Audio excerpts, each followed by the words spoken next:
अब देखिए, हिंदी साहित्य में टीका शब्द का दो अर्थ होता है। जो लोग यहां विद्वान बैठे हैं, जिन लोगों ने संस्कृत व्याकरण में अमर कोश पढ़ा है, पंडित धरणीधर जी व्याकरण के जो छात्र हैं, जिन लोगों ने अमर कोश पढ़ा है संस्कृत में, टीका के दो अर्थ हैं।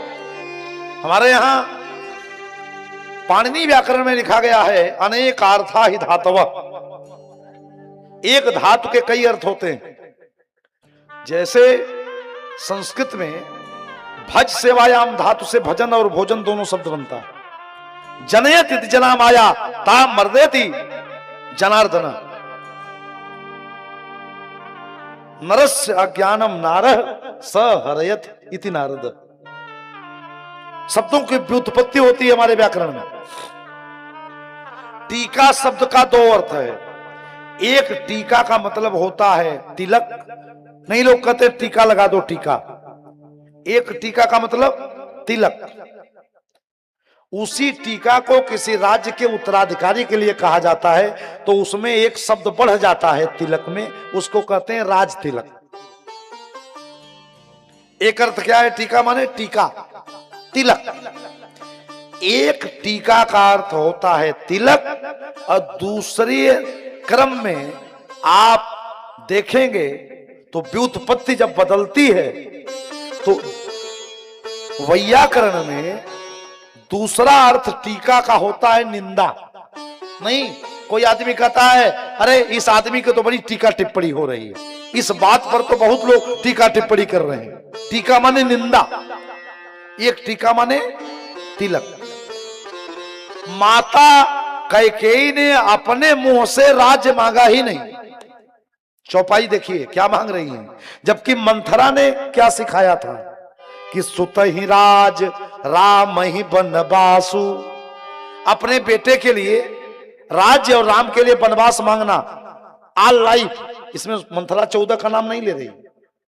बताया यह गया था कि सुत ही राज राम ही बनवासु। पुत्र के लिए आप राज्य मांग लेना और राम जी के लिए क्या मांगना? वनवास मांग लेना। ऐसा जो है बताया था। परंतु कैकेयी अम्बा ने क्या मांगा? शब्द पे ध्यान देंगे। का सुनहु प्राण प्रिय भावत जी का, सुनहु प्राण प्रिय भावत जी का, सुनहु प्राण प्रिय भावत जी का। आज के लड़के जो पढ़ने वाले हैं उनसे कहता हूं बेटा रामचरितमानस पढ़ो, हिंदी में कभी फेल नहीं होगे। कहा गुरु जी कैसे? हम कहे रामचरितमानस में जितना शब्द पर्यायवाची या विलोम मिलेगा उतना आज के किताब में नहीं मिलेगा, गारंटी मेरी। कोई लड़का अगर रामचरितमानस दो दोहा पढ़ रहा हो तो हिंदी में उसका जो शब्द संयोजन होगा बहुत अच्छा हो जाएगा। अच्छा ये बताओ कि अगर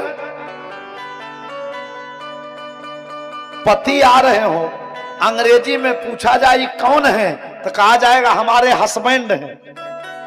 हस्बैंड का मतलब हंसता हुआ बैंड। पत्नी उस पर बरसती जाए, चिल्लाता जाए, पति बेचारा हंसता रहे, क्या होगा? हंसता हुआ बैंड बराबर हस्बैंड। अच्छा ये बताओ कोई ऐसी भाषा आप बताओ जिसमें पत्नी का जितना विशेषण तुलसीदास ने लगाया है उतना विशेषण कहीं मिलेगा नहीं। कह रहे सुनो प्राण प्रिय भावत जी का। अब अंग्रेजी में तो केवल हस्बैंड बोल के काम करना पड़ेगा, पर अगर पढ़ी लिखी पत्नी है, पति के लिए लेटर पत्र लिखना होगा। पहले की माताएं पत्र लिखती थी है? लेकिन नाम नहीं लेती थी पति का। एक बार एक गांव की माताजी थी, वो सब कुछ पड़ोस में जाके अंतरदेशी पे लिखवाई। पहले की माताएं अपना दुख सुख बगल में कोई पढ़ा रहता था लिखवाती थी। और कई बाबू कहे अरे नाम तो बताओ किसके नाम से पत्र जाएगा, नाम पता बता दिया, मोहल्ला नंबर गली नंबर बता दिया। और कहा उनका नाम कैसे लेंगे, कहा तो नाम नहीं लिखोगी तो कैसे जाएगी, कहा आप दे दो हम नाम लिख लेंगे। तो कहा भैया पत्र नहीं लिख पाई, नाम लिख लेंगी। तो आई, अब बेचारी क्या की कि पहले माताएं जो सिलाई करती थी बड़ी सुई, छोटी सुई दूर रखती थी, अब तो सब मशीनें चल रहा है। उसने सुई से पूरा पत्र को छेद दिया और लाल रंग छिड़क दिया, डाल दिया लेटर बॉक्स में। वो पत्र पहुंच गया बंबई, जहां उसका पति रखता था, जो पोस्टमैन था लेके घूम रहा था। गली नंबर तो यही है, मोहल्ला नंबर यही है भैया, नाम लिखा ही नहीं है। तब तक बेचारा उसका पति आया, उसने कहा ये पत्र हमारा है। कहा आपका नाम है नहीं, कैसे आपको दूसरा का पत्र दे दें। अरे कहा लिखा है, तुम पढ़ नहीं पा रहे हो। उसने कहा नौकरी पाए, कौन ऐसी भाषा भैया नहीं पढ़ रहे हैं। कहा देखो भाषा 3 होती है, लिखित, कथित, सांकेतिक, तो ये तीसरी भाषा में लिखा है, सांकेतिक वाले में। कहा कैसे, कहा देखो पत्र पे छेदा गया है। कहा हाँ, कहा इस पे लाल रंग है, हमारा नाम है छेदी लाल। क्या कहा, कहा सुना हो प्राण प्रिय आवत जी का, सुना हो प्राण प्रिय आवत जी का, सुना हो प्राण प्रिय आवत जी का, सुना हो प्राण प्रिय आवत जी का। देहूं एक बार भरत ही टीका, देहूं एक बार भरत ही टीका।